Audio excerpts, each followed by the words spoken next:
Bom, rapaziada, e aí, como vocês estão? Tudo bem? Bem-vindo para mais um Economista de Bairro. Ficou um tempão sem ter Economista de Bairro. Agora a gente tá tendo Economista de Bairro a rodo, velho. Na moral, eu gosto de gravar Economista de Bairro porque eu passo uns conhecimentos para vocês.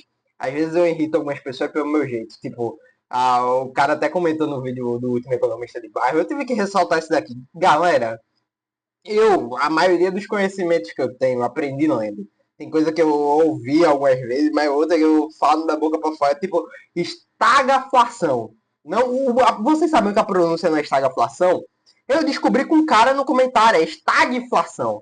Aí, às vezes, tem um pessoal que assiste o vídeo que se irrita comigo. Não foi o caso desse cara do comentário. Mas é bom ressaltar, se vocês verem alguma coisa que eu tô pronunciando errado, perdão, eu sou pernambucano, falo um 2x o tempo inteiro, e brasileiro assim, velho. Eu não entendo. Porque o estagflação, tem que me acostumar a falar assim agora, vem de stagflation, lá dos Estados Unidos. Aí quando traduz é estagflação. Aí eu me irrito o pessoal aí.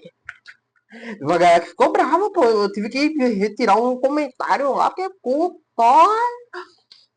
se eu fosse descrente, se eu falasse palavrão que eu ia falar. Quando eu isso aqui, eu não ia falar. Cara, xingou até minha 15ª geração futuro, cara.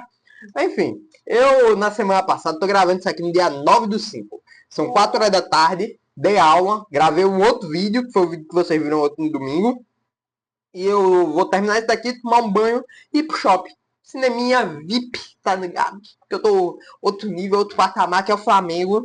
Aí eu dei uma aula na semana passada, no sábado passado, que eu não me lembro qual foi o dia, foi dia 2.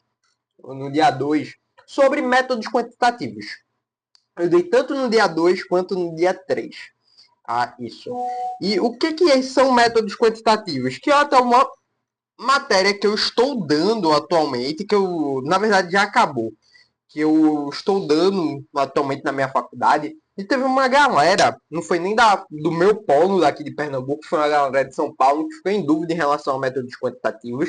Eles já tinham reprovado em métodos quantitativos no semestre passado, no quarto período deles, eles estão no quinto período, e estavam refazendo essa matéria, essa cadeira. Eles perguntaram se eu conseguia dar uma aula, desenrolar. Dei a aula deles lá, eles vão fazer a prova AVS dessa matéria a partir do dia 12. A partir do dia 12 que eles vão fazer, eu não lembro se é dia 12 ou qual é o dia que eles vão fazer, mas acho que é a partir do dia 12. Porque eu acho que é a partir do dia 12, porque é a partir do dia 12 que minha AVS vai estar liberada. Pra eu marcar, agendar e tal. E minha AVS eu vou fazer de economia e ciência política, que eu tô quase reprovado nessa bosta.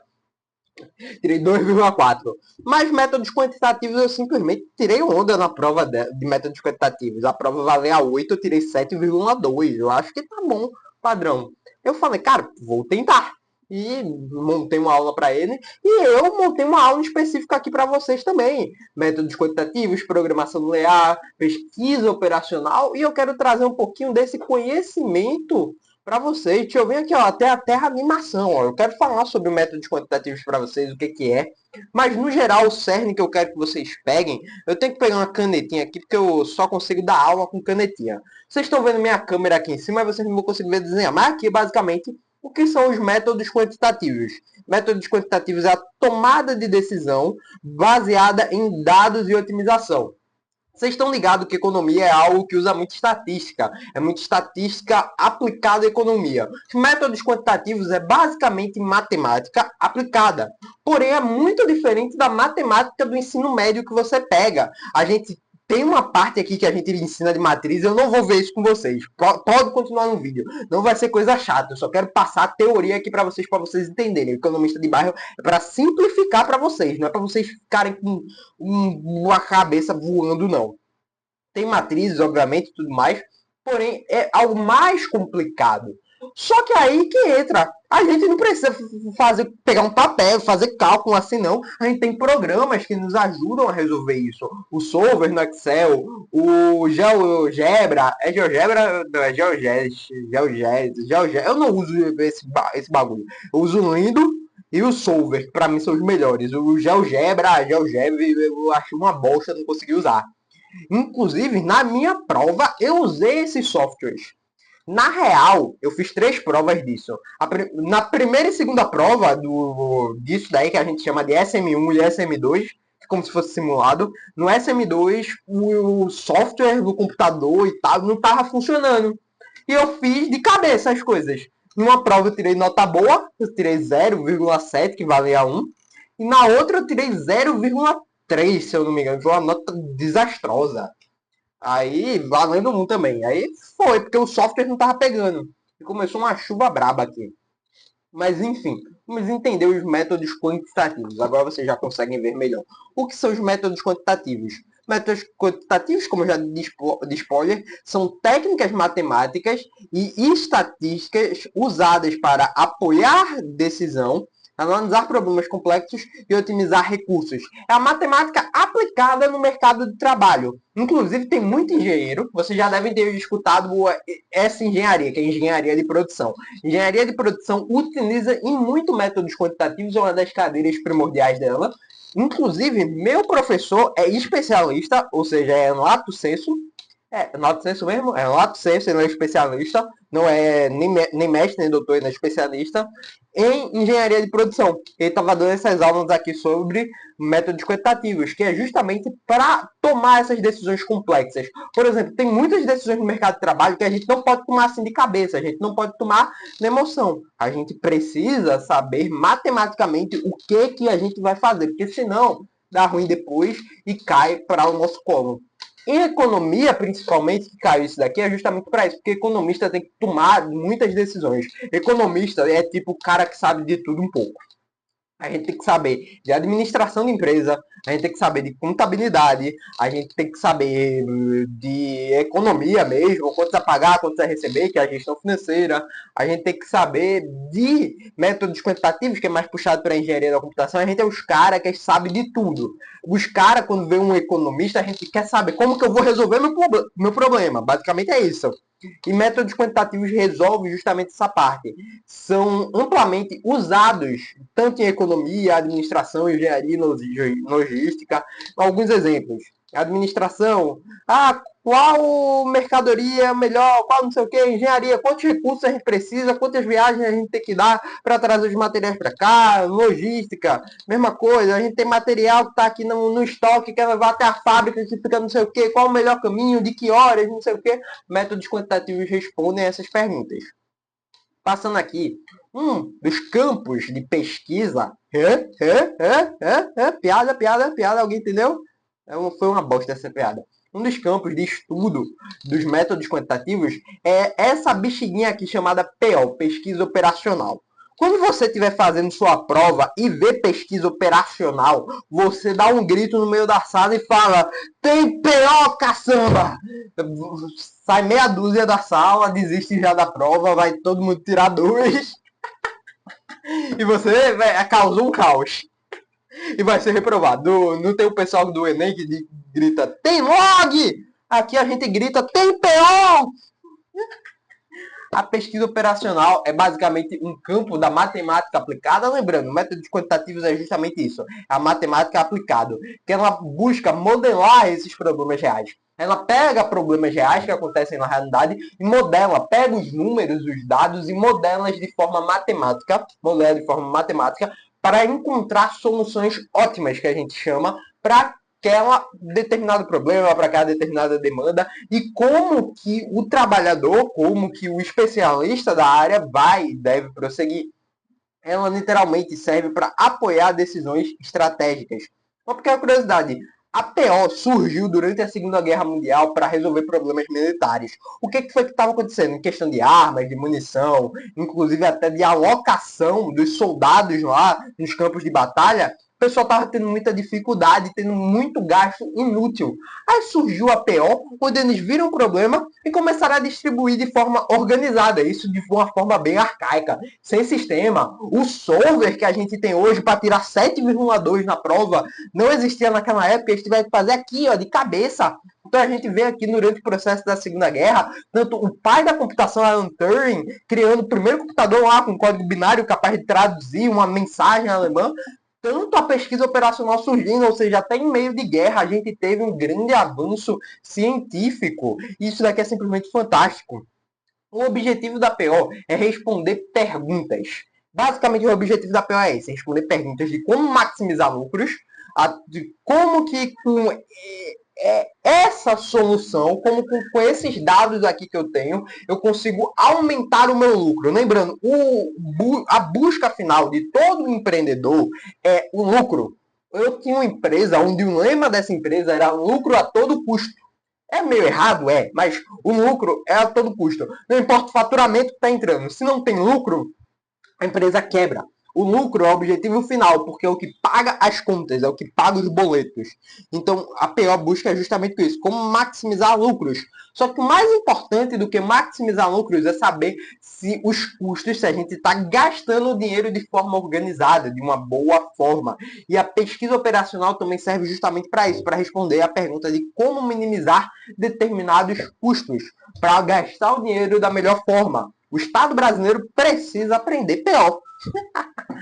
Basicamente é como usar da melhor maneira os recursos que temos disponíveis para tomar decisões e encontrar soluções ótimas, ou de maximizar ou de minimizar. Maximizar lucros e minimizar custos. Ninguém quer minimizar lucro e maximizar custos, show?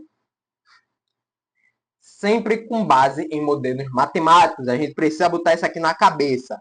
TO é matemática aplicada. Matemática igual matemática aplicada. PO é igual N igual a. Bote isso na sua cabeça aí, ó. Bote. Ficou meio estranho isso aqui, mas a pesquisa operacional sempre tem etapas. Pesquisa operacional vai ter sempre as etapas. Não tem o funil de vendas que você segue? Vamos pegar aqui o exemplo do funil de vendas.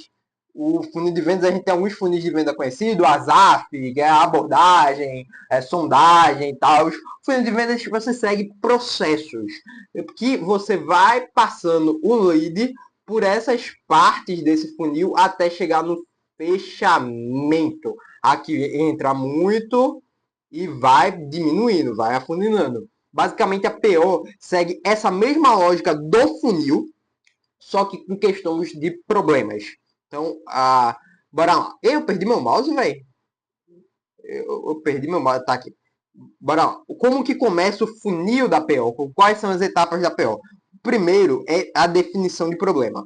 Tudo que você vai fazer na sua vida, você precisa definir tal coisa. O meu problema é X. Esse daqui é o meu problema. E pronto, definir o problema, as coisas vão começar a ficar mais claras para a gente conseguir buscar a solução. A próxima etapa desse funil é justamente a construção do modelo matemático. A gente tem o problema e agora a gente precisa pegar os dados desse problema, as coisas que temos em mãos e transformar em modelos matemáticos.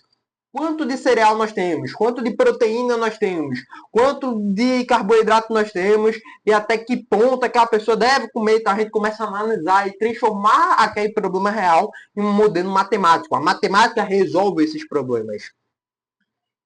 Achamos a resolução modelo, que a gente vai ver aqui mais à frente como que é. Deixa eu ver se eu consigo dar um exemplo aqui para vocês. Basicamente, a gente tem a resolução modelo, que a gente já vai entrar basicamente nisso, que é com o objetivo de maximizar ou minimizar tal coisa, e a gente entra na solução modelo. Já já a gente fala mais sobre isso daqui. Vamos voltar para cá.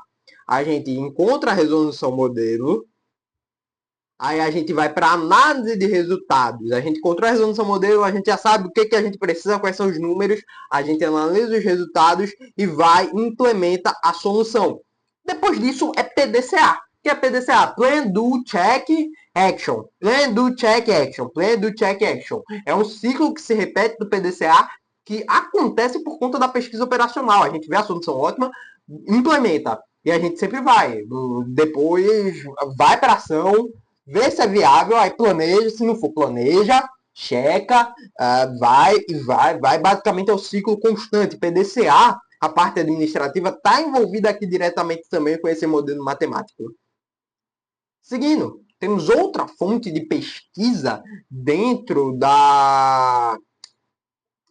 dos métodos quantitativos, que é a programação linear, ou APL. Aí você grita de novo, caraca, já foi PO, já foi pesquisa operacional, agora tem programação, eu tenho que saber Python. Calma, meu pequeno pupilo, pode gritar na sua prova. Galera, ferrou, tem PL. Pode gritar, mas você vai tirar nota baixa de todo jeito, no próximo semestre vai ter que pegar de novo. Então vamos passar isso daqui com tranquilidade. A programação linear não é nada mais do que uma técnica da PO que é usada para otimizar, ou seja, maximizar ou minimizar, uma função linear. Lembra lá o que é função linear, meus amigos? Já a função a que a gente viu na escola, aqui vai ter valor. Função linear é basicamente isso aqui. Função linear é y igual a x, é f de x igual a x. Função linear. Show? Que é sujeita a restrições também lineares, ou seja, tem restrições que a gente deve seguir. Por exemplo, em mão de obra, a gente tem uma determinada quantidade de horas que a mão de obra vai estar, a gente tem uma determinada quantidade de horas que a gente pode usar a produção de máquina, são restrições lineares que na nossa solução a gente deve adequar também. Agora, a estrutura de um problema de PN. O problema de PN possui três elementos: a função objetivo, variáveis de decisões e as restrições. E eu usei o símbolo aqui do f de x, que é basicamente o símbolo das funções, que tem função afim, função exponencial e tudo mais. É o símbolo das funções do f de x. Aí tem o g de x, que aí já é geratriz e tal. Mas basicamente é o símbolo da função, que, para exemplificar, porque a programação linear, vocês vão notar uma vera semelhança com uma parte do ensino médio de vocês, principalmente o primeiro ano do ensino médio. Você toma um choque de susto e vai, que você aprende mais função. A função objetivo, que foi essa que eu mostrei para vocês, é o que queremos. A função objetivo é onde queremos chegar. Maximizar o lucro, minimizar custo, maximizar, aumentar a produção. E a função objetivo é justamente essa. Deixa eu ver se tem outra coisa aqui. Não tem não.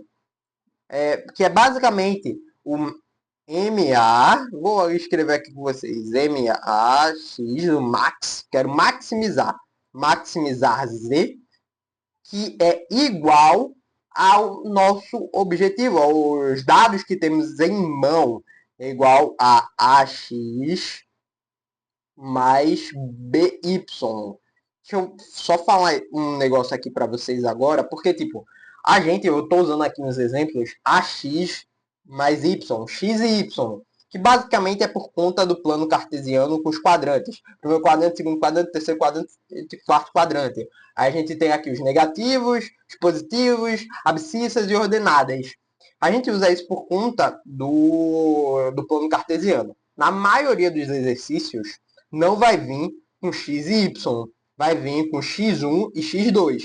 Porém, quando a gente vai lançar isso em um software, ele vai dar erro. Ele vai pedir para lançar em x e em y.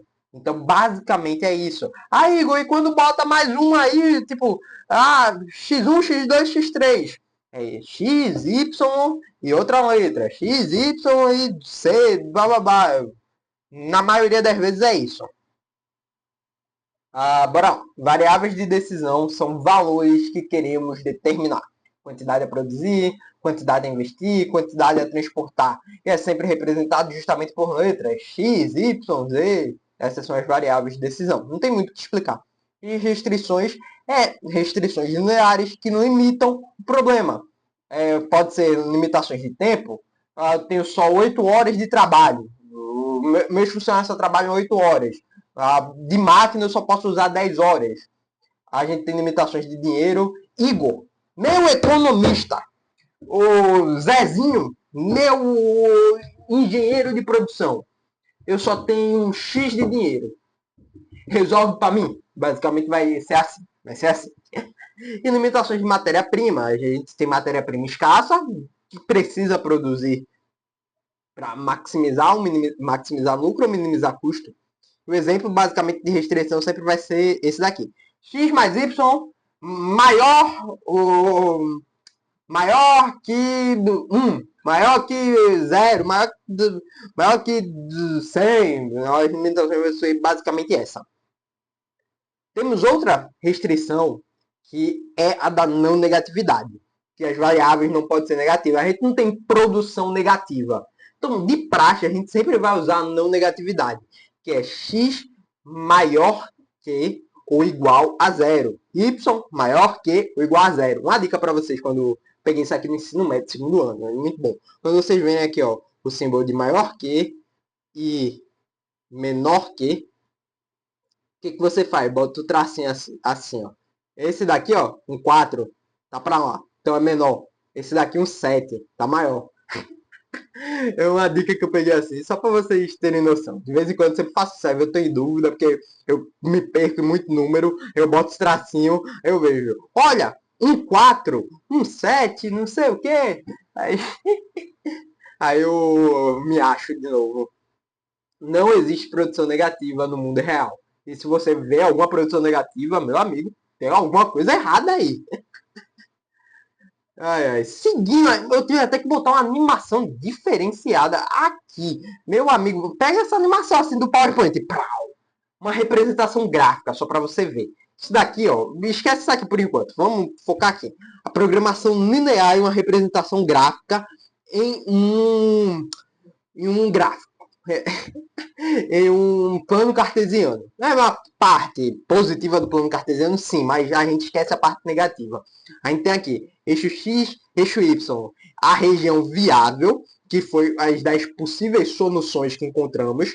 Temos a nossa função objetivo, que é maximizar z igual 3x mais 2, que é sujeito, tem restrições de x mais y, deve ser, olha o símbolozinho, deve ser menor que 4, x deve ser menor que 2, é menor? É, menor, x deve ser menor que 2, x e y deve ser maior que 0. Aí temos essas sujeições, restrições de x mais y deve ser igual a 4, x igual a 2 e a não negatividade. Dentro do cálculo, isso aqui eu não vou fazer fórmula nenhuma como vocês, mas como que a gente pode fazer? A gente basicamente tem softwares, como o Solver no Excel ou no Indo. A gente vai pegar essa fórmula daqui, colocar no software, bem simples, coloca a fórmula no software, a gente coloca as coisas que estão sujeitas às restrições e ele vai dar os pontos extremos dos vértices, na maioria das vezes, ou senão já vai dar o ponto viável, o ponto ótimo em alguns casos. A diferença é que a gente só tem que saber interpretar. Então aqui já tem os pontos extremos dos vértices, a solução sempre vai estar no ponto extremo do vértice. Isso aí é fato. Vai ter a região viável e a solução sempre vai estar nos pontos extremos. Note, aqui, obviamente não são essas soluções, esse daqui de baixo, mas as possíveis soluções que temos sempre vai estar nos pontos extremos.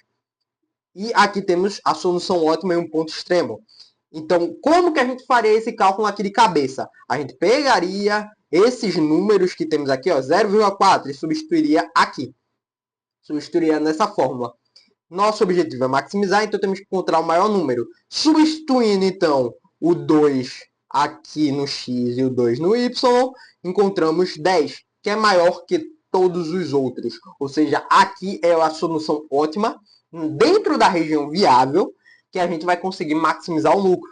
Acima disso, se a gente passar para cá, a gente vai ter algo negativo, vai ter algo ruim, não vai alcançar o potencial máximo, a gente vai começar a regredir.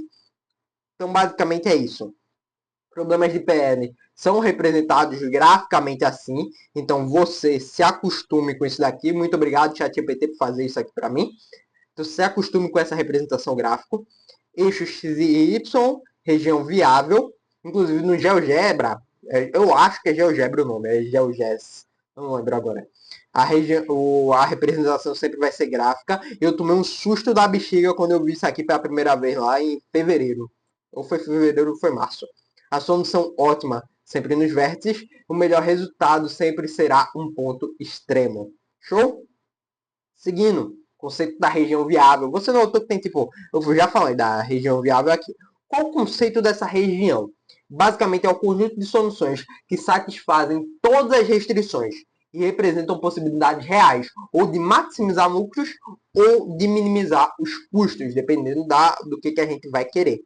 A solução ótima, que vocês ouviram que eu falei. O que é a solução ótima, Igor? Tô assistindo Economista de Barra aqui, mas eu sou um leigo. A solução ótima é o melhor valor possível da função objetivo dentro da região viável. que atende ao objetivo, ou maximizar ou minimizar. Show? Método de resolução, que é basicamente o que eu já tinha comentado com vocês por meio dos softwares, mas basicamente os métodos de solução que vemos por aí são o método gráfico, que já vimos, o método simplex. O método simplex é usado para resolver problemas com muitas variáveis que às vezes o gráfico não consegue. Recomendo usar o software Lindo, ou Lingo, que você consegue resolver com o método simplex perfeitamente. Por isso que eu prefiro o solver, porque eu já uso no método simplex, eu não me dei muito bem com representação gráfica, com método gráfico, não. Agora, Igor, o que é o método simplex? Eita, um cabelo em mim, velho. Um cabelo grande, parece cabelo de mulher. Rapaz. O que é o método simplex? O método simplex é um algoritmo criado para resolver problemas de programação linear de forma eficiente. Trabalha com tabelas, o tableau, tem que puxar o biquinho para falar, é francês, tableau, e testa soluções até encontrar a ótima. É basicamente um modelo de programação que testa várias soluções até encontrar a solução ótima para aquele determinado problema. Importância de tudo isso para a economia. Qual a importância dessa bexiga para a economia? Você que estuda economia está assistindo aqui o Economista de Bairro. Economia, essas técnicas tem grande ajuda para melhorar a eficiência dentro do mercado de trabalho, dentro do seu ambiente de trabalho, reduzir desperdícios que, entenda, o cara pode lucrar ao máximo, mas a gente vai lucrar ainda mais se a gente diminuir os custos. A gente pode estar entrando 100, o nosso faturamento é 100, mas vai estar saindo 80, menos 80. Nosso lucro vai ser 20. A gente pode até conseguir aumentar mais o faturamento, mas o nosso custo vai aumentar junto também. A gente tirando desperdícios, diminuindo os custos, a gente sai de 80 aqui para 50. Nosso lucro não é mais 20, nosso lucro é 50. Aumentou o lucro, reduzindo custos. Basicamente, isso é padrão econômico. Reduzir custos, acima de tudo, e maximizar o lucro depois. E aumentar a produtividade, que isso daqui ajuda também a aumentar a produtividade, distribuir trabalhadores em tarefas, basicamente o que foi feito durante a Segunda Guerra. É uma base de tomada de decisão racional, com números, que a gente traz do mundo real para números e apresenta a solução no mundo real. E vai constantemente PDCA, PDCA, PDCA. Tem limitações? Sim, nada é perfeito. A programação linear, o método de PO de programação linear, supõe linearidades. O que é uma função linear? A gente pega aqui o gráfico de uma função linear é isso aqui. A gente supõe que vai estar assim. Eu suponho que vai ser isso e show. Uma linearidade vai seguir o mesmo padrão. Porém, no mundo real não funciona assim. A gente vai estar crescendo, vai chegar aqui. Aí vai ter um momento que vai acontecer um boom, vai pá. A gente precisa voltar. Aí vai ter outro momento que vai dar o escarambau, caiu, subiu. Não é algo linear. Depende da... E pode acontecer fatores até externos que compliquem os seus resultados. Tudo isso depende da qualidade dos dados. A gente precisa ter dados muito bem trabalhados para a gente resolver essas soluções. E muitas vezes no mercado de trabalho, os empreendedores não vão ter esses dados, não vão ter essas coisas organizadas. A gente vai ter que entrar na empresa já para resolver o problema. Tá tudo uma desordem, tá tudo desorganizado, a gente precisa até organizar isso. E outra coisa que faz também, simplificar a realidade. Por isso que eu gosto de misturar com o PDCA, porque o PDCA a gente supõe que algumas coisas vão dar erradas, a gente precisa estar sempre reformulando, tá um ciclo contínuo. Porque aí a gente deixa de simplificar a realidade e começa a ter uma realidade mais bem desenvolvida dentro do método da programação linear. Nem sempre representa perfeitamente o mundo real. Provavelmente essa é a maior coisa que acontece com tudo. Bota o mundo real numa caixinha quadrada. É isso que acontece muitas vezes aqui. Conclusão. A pesquisa operacional fornece ferramentas para a sua tomada de decisão. Vai dar as ferramentas para você tomar a decisão com a solução ótima já embutida. A programação linear é uma das ferramentas mais importantes da pesquisa operacional. E ambas são fundamentais para a eficiência econômica ou da sua empresa, do país, de tudo. E quem domina isso, toma decisões melhores. E bom, fim. Assim como minha ex e eu acabou nossa pequena aula aqui de métodos quantitativos. Cara, eu espero que você tenha gostado. Ah, bom, isso foi um resumo geral de 30 minutos que eu pude dar sobre métodos quantitativos. Eu vou achar uma playlist sobre métodos quantitativos mais carrancuda e deixar aqui na descrição ou aqui no cardzinho para você ver essa playlist e estudar e buscar notas boas, ou nesse semestre, ou caso você já tenha reprovado, no próximo semestre que vai cair a métodos quantitativos. Show, galera? Lembrando, aqui na descrição também está o número do meu telefone, caso você precise de alguma aula mais específica, uma aula mais trabalhada, e a gente concilie com nossas agendas, aí eu te dou uma aula tranquila. A gente pega o assunto e eu te dou essa aula. Show? Bom, para quem não me conhece, sou Igor Rafaelo, graduando em Economia. Clica no vídeo aí do lado, e até a próxima, galera. Falou, fui e tchau.